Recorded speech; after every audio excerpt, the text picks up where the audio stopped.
Yallah, so we're about to leave the area because the Israeli soldiers came back. They confiscated our camera. They confiscated our phones. This is what Israel doesn't want us to show you in the occupied West Bank. These are Israeli settlers attacking Palestinian homes. Under the cover of Israel's war on Gaza, Israeli settlers have carried out hundreds of attacks at record high levels. أنا زام أخوي وابن أخوي قبل يومين وزام قبلهم 7 شهداء. Residents here say Israel has a master plan to erase all Palestinians. يعني الإصابات اللي بتصير في جنين، في المواجهات في طول كرم، في نابلس، مش بعاد نهائي عن اللي بتصير في غزة. Settler violence is a part of daily life under occupation. And so is the brutality of the Israeli army who enforces it. We were just stopped for the second time today. They told us we weren't allowed to film in this area. Israel's military occupied the West Bank during the 1967 war. And ever since, settlers have tried to claim the land as theirs and forcibly displace Palestinian residents. The government's helped by building hundreds of illegal settlements and giving Israelis incentives to move there. They detained us for about an hour and a half, and we were told that we could leave. They gave us everything back, so now we have to take a long detour to get to where we're going, which is Qusra, what is usually a 10 or 15-minute drive.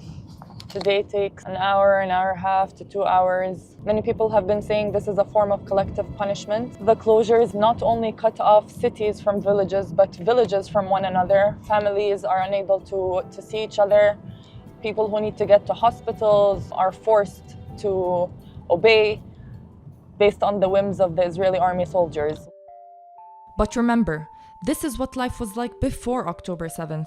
A 700-kilometer separation wall cuts through the occupied West Bank and is a stark representation of the systematic oppression that Palestinians face. Israel started building the wall in 2002. The wall helps Israel take more Palestinian land. So many people actually call it the annexation wall. And here you can see an Israeli settler. And behind him, in front of the settlement, we see this sign everywhere which says, "The people of Israel are alive and will succeed." The very existence of these settlements is illegal under international law. Palestinians and settlers live sometimes just a few meters away from one another, and yet their lives are completely different. Palestinians live under military rule. Some of their most basic rights are systematically violated, and they can be held indefinitely without trial or charge. Their complaints of settler violence are rarely taken seriously or even investigated. بخاف أطلع منهم. الجيش المستوطنين بيقولوا هاي مش أرضكم. إحنا بدنا الأمان، بدنا الأمان نعرضنا، بس ما يجوش أباب الدار.